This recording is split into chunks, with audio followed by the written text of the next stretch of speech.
teman-teman, balik lagi di mata kuliah Landasan Kependidikan dengan Pak Lungit Wicaksono sebagai dosen pengampu. Kami dari Universitas Lampung, Fakultas Keguruan dan Ilmu Pendidikan, Program Studi Pendidikan Jasmani, kelas B, kelompok 5 akan menayangkan presentasi kelompok kami. Sebelumnya, izinkan kami memperkenalkan diri. Nama saya. Perkenalan kayak gini udah basi. Yuk kita jerak-jedukin.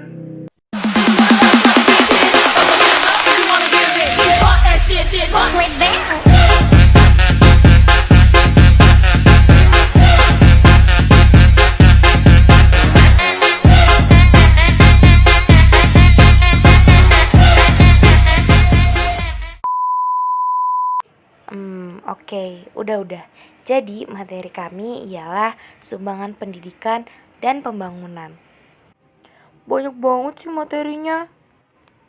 Teman-teman gak usah khawatir karena ada pemateri 1 yaitu Dinda Maharani yang akan menjelaskan tentang pengertian esensi pembangunan. Di sini saya akan membahas materi yang pertama yaitu pengertian dan esensi pembangunan. Menurut paham umum kata pembangunan lazimnya diasosiasikan dengan pembangunan ekonomi dan industri yang selanjutnya diasosiasikan dengan dibangunnya pabrik-pabrik, jalanan, jembatan, sampai kepada pelabuhan, alat-alat transportasi, komunikasi, dan sejenisnya. Pertama yaitu menurut Lassulo dan Tirtaharja, hakikat pembangunan nasional adalah pembangunan manusia Indonesia.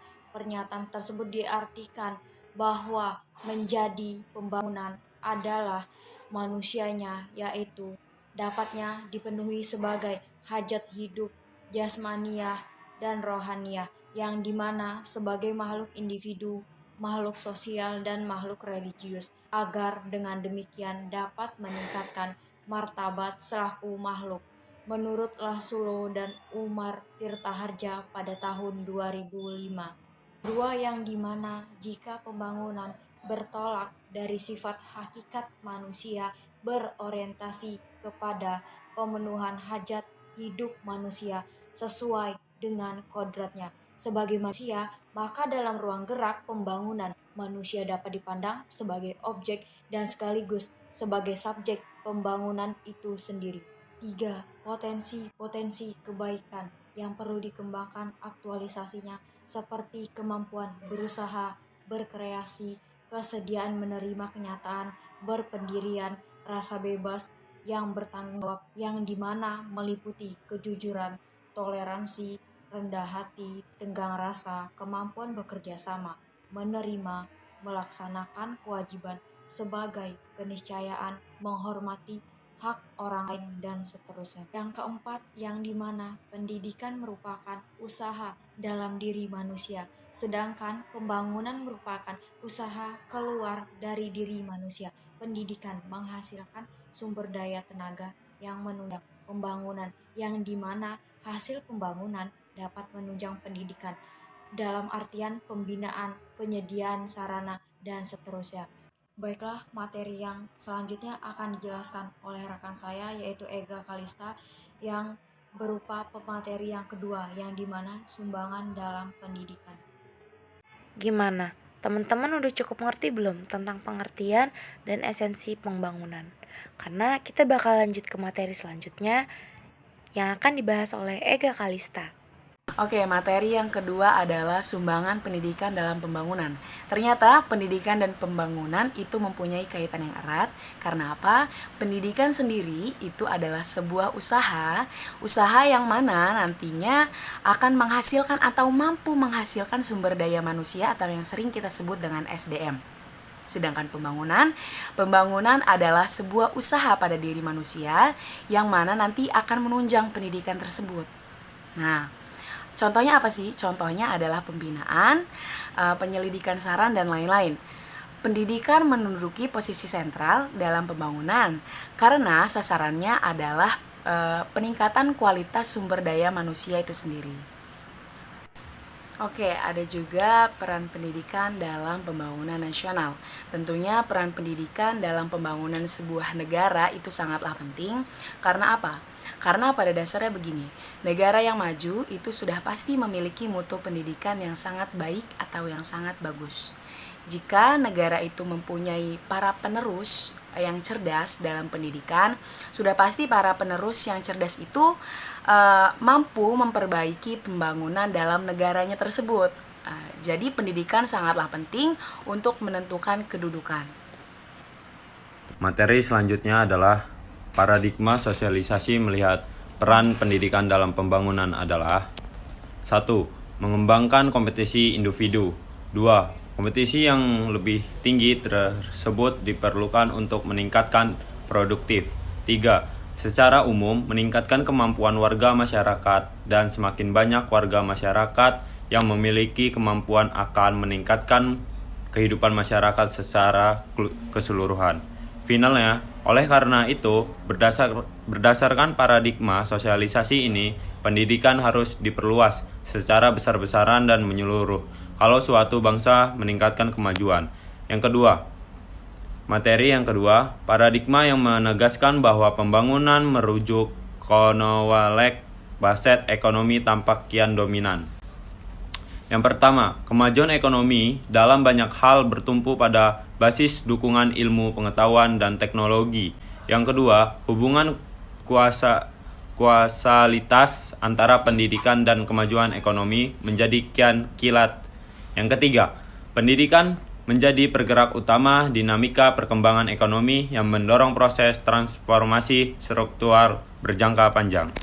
Materi selanjutnya ialah sasaran sumbangan pendidikan terhadap pembangunan dapat dilihat pada beberapa segi.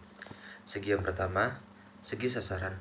Pendidikan adalah usaha sadar yang ditunjukkan kepada peserta didik agar menjadi manusia yang berkepribadian kuat dan utuh serta bermoral tinggi.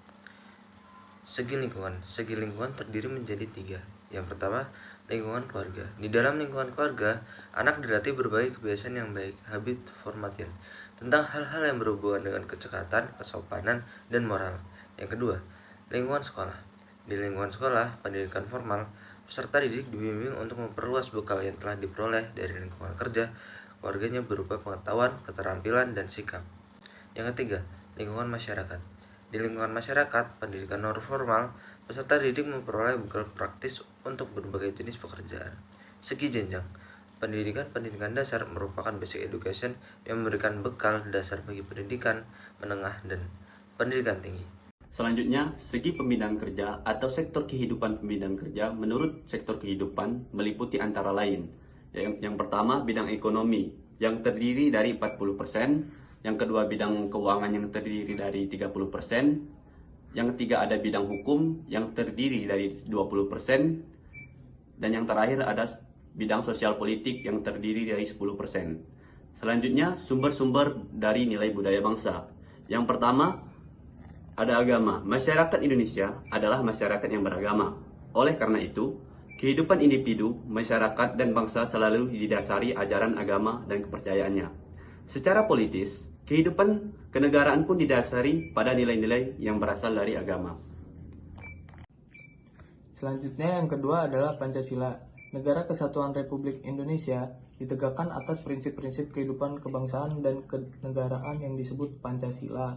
Pancasila terdapat pada pembukaan Undang-Undang Dasar 1945 yang dijabarkan lebih lanjut dalam pasal-pasal yang terdapat dalam Undang-Undang Dasar 1945, artinya nilai-nilai yang terkandung dalam Pancasila menjadi nilai-nilai yang mengatur kehidupan politik, hukum, ekonomi, kemasyarakatan, budaya, dan seni. Yang ketiga adalah budaya. Sebagai suatu kebenaran bahwa tidak ada manusia yang hidup bermasyarakat yang tidak didasari oleh nilai-nilai budaya yang diakui masyarakat itu, nilai-nilai budaya itu dijadikan dasar dalam pemberian makna terhadap suatu konsep dan arti dalam komunikasi antar anggota masyarakat itu. Posisi budaya yang demikian penting ke dalam kehidupan masyarakat mengharuskan budaya menjadi sumber nilai dalam pendidikan budaya dan karakter bangsa.